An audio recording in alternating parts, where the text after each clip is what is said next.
अमरीश ज्ञान अकादमी में आपका स्वागत है। मैं उपस्थित हूँ आपके समक्ष कक्षा 11 हिंदी काव्य के साथ। आइए शुरू करते हैं। कवि सूरदास जी और इनकी कविता है विनय। तो आइए शुरू करते हैं।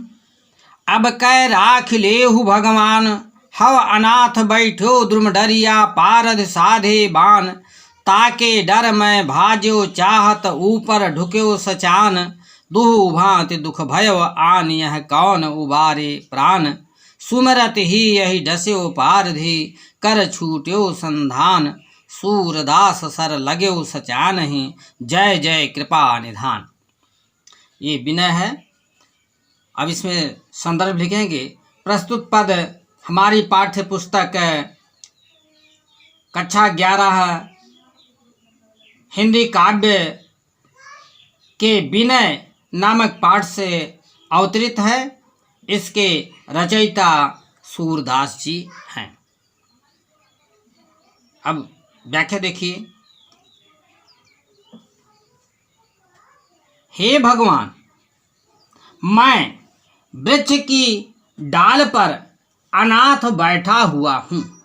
नीचे बहेलिया निशाना लगाए हुए है, उसके भय से मैं भागना चाहता हूँ, किंतु देखता हूँ ऊपर बाज अपनी घात में मरड़ा रहा है।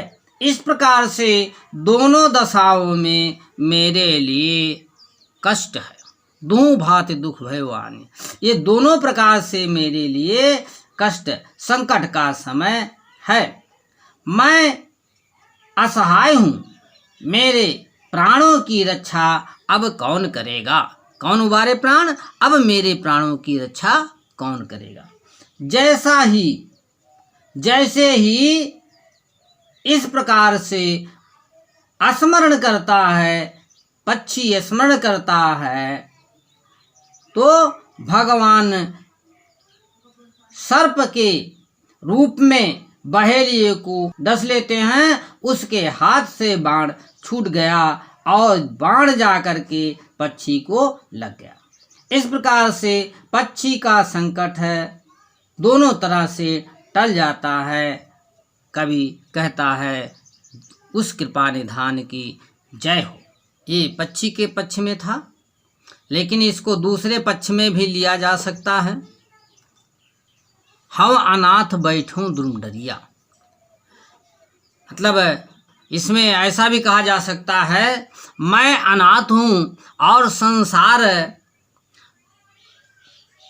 रूपी इस वृक्ष की शाखा पर मैं बैठा हूँ और नीचे से बहेलिया अपना निशाना, काम क्रोध ये सब अपना निशाना लगाए हुए, उसके डर से मैं यदि भागना चाहता हूँ तो ऊपर से मोह नामक बाज झपट्टा लगा।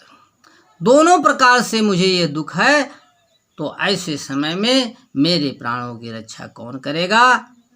ऐसे समय में ईश्वर की कृपा होती है तो मोह माया जो व्यक्ति के अंदर होता है वह दूर हो जाता है और काम क्रोध लोभ भी हट जाता है। दोनों प्रकार से दोनों शत्रु उसके मारे जाते हैं और ऐसे कृपा निधान भगवान की जय हो। आइए इसमें काव्यगत सौंदर्य देखते हैं। काव्यगत सौंदर्य में इसमें आप छंद को लिया जाए तो छंद इसमें पद है और रस शांत एवं भक्ति है। भाषा इसमें ब्रज है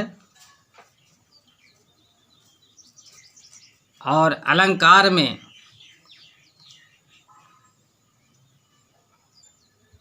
रूपक भी माना जा सकता है। सूरदास सर इसमें अनुप्रास और जय जय में पुनरुक्त प्रकाश अलंकार है। आइए अगला देखते हैं।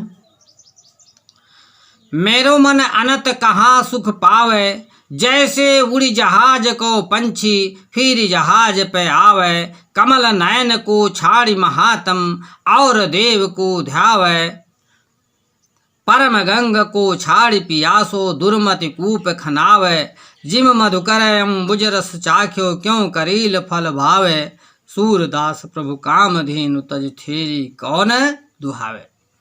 यहाँ कवि कहता है कि हे भगवान, हे ईश्वर, मेरा मन आपको छोड़कर अन्यत्र कहाँ सुख प्राप्त कर सकता है, यानी दूसरे स्थान पर कहाँ सुख प्राप्त कर सकता है।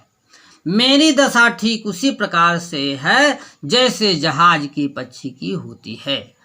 विशाल समुद्र में जहाज का पक्षी इधर उधर दौड़ता रहता है, लेकिन वो कहीं जगह नहीं पाता है, पुनः आकर उसी जहाज पर बैठता है।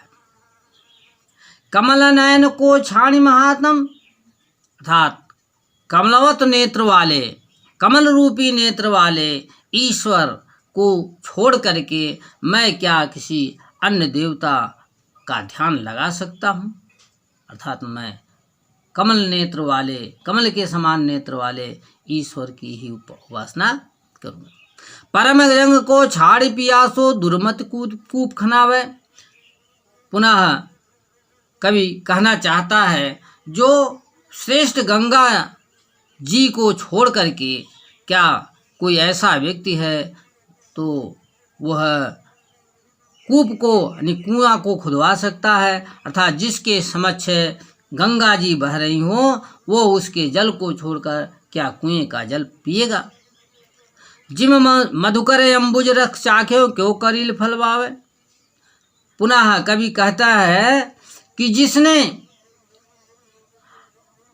जिसने कभी अम्बुज अर्थात कमल के रख को चखा हो, क्या उसे करीले का फल अच्छा लगेगा, अर्थात उसे अच्छा नहीं लगेगा। सूरदास प्रभु कामधेनु तज छेरी कौन दुहावे। सूरदास जी पुनः स्पष्ट करते हैं कि हे प्रभु, कौन ऐसा व्यक्ति होगा जो कामधेनु को छोड़ करके छेड़ी जैसे तुच्छ जीव को दुहने के लिए जाएगा। अर्थात वह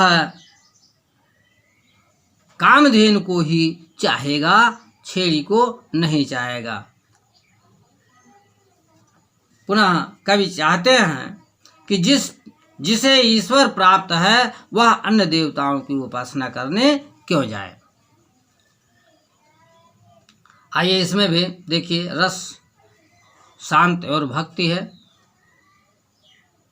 और अलंकार को देखा जाए तो इसमें दृष्टांत और उपमा रूपक अलंकार का प्रयोग हुआ है।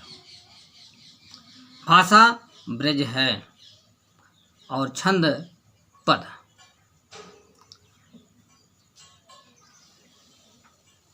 आइए वात्सल्य। हरिजु की बाल छवि कहाँ लो भरनी, सकल सुख की सीव कोटि मनोज शोभा हरनी, भुज भुजंग सरोज नयननि बदन विधुजित लरनी, रहे विवरण सलिल नभ उपमा अपर दुई डरनी, मंजु मेचक मृदुल तनु अनुहरत भूषण भरनी, मनहु सुभग सिंगार शिशुतर फरे अद्भुत फरनी, चलत पद प्रतिबिंब मणि आगन घुटुरन करनी, जल संपुट सुभग छवि भरि लेत उर जनु धरनी, पुण्य फल अनुभवति सुतहि बिलोक कै नंद घरनी, सूर प्रभु की उर्वशी किलकन ललित लर खरन। आइए इसमें देखते हैं। संदर्भ होगा प्रस्तुत पद हमारी पाठ्य पुस्तक हिंदी कक्षा 11 के वात्सल्य शीर्षक से अवतरित है। इसके रचयिता सूरदास जी हैं। अब आइए व्याख्या देखते हैं। कवि कहता है कि मैं बालक श्री कृष्ण के बाल सौंदर्य का वर्णन करता हूँ। बालक श्री कृष्ण का सौंदर्य सारे सुखों की अंतिम सीमा है। सकल सुख की शिव सारे सुखों की अंतिम सीमा है। तथा करोड़ों कामदेव को लज्जित करने कोट मनोज शोभार, करोड़ों कामदेव की शोभा को लज्जित करने वाला है। सौंदर्य की प्रतियोगिता में श्री कृष्ण ने की भुजाओं ने सर्प को भुजाओं ने सर्प को, नेत्रों ने कमल को और मुख ने चंद्रमा की शोभा को जीत लिया है, जिसके कारण इससे लज्जित होकर सांप बिल में, कमल पानी में और चंद्रमा आकाश में रहने लगा है। इनकी ऐसी दयनीय स्थिति को देखकर अन्य उपमाएं भय से छिप गई हैं। अर्थात संसार में अन्य कोई उपमा नहीं है जिसे श्री कृष्ण के अंगों का सादृश्य दर्शाया जाए। बालक श्री कृष्ण के केस काले, मंजू मेचक मृदुल तन। केस काले, शरीर कोमल, जो अनेक आभूषणों से सुसज्जित हो हैं। ऐसा प्रतीत होता है मानो हर श्रृंगार रूपी छोटे पौधे रूपी बालक कृष्ण के शरीर पर अद्भुत फल फले हों।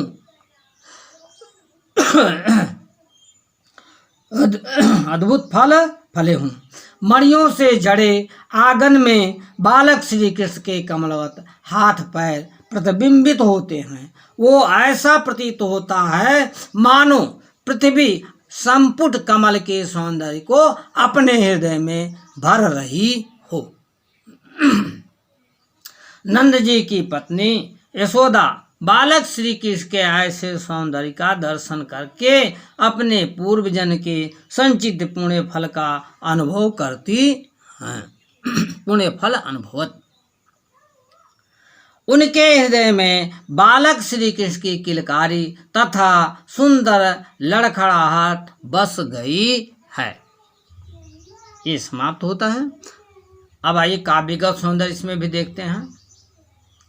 काव्यगत सौंदर्य में इसमें देखेंगे तो रस वात्सल्य का सुंदर चित्रण है, और अलंकार में उपमा, अनुप्रास, अन्वय, अतिशयोक्ति, प्रतीप, उत्प्रेक्षा बहुत ही अलंकार इसमें समाहित हुए हैं। और भाषा ब्रज है, छंद पद है, वो भी गेय पद। कैसा लगा आपको? अच्छा लगा हो तो लाइक करेंगे, सब्सक्राइब करेंगे। धन्यवाद।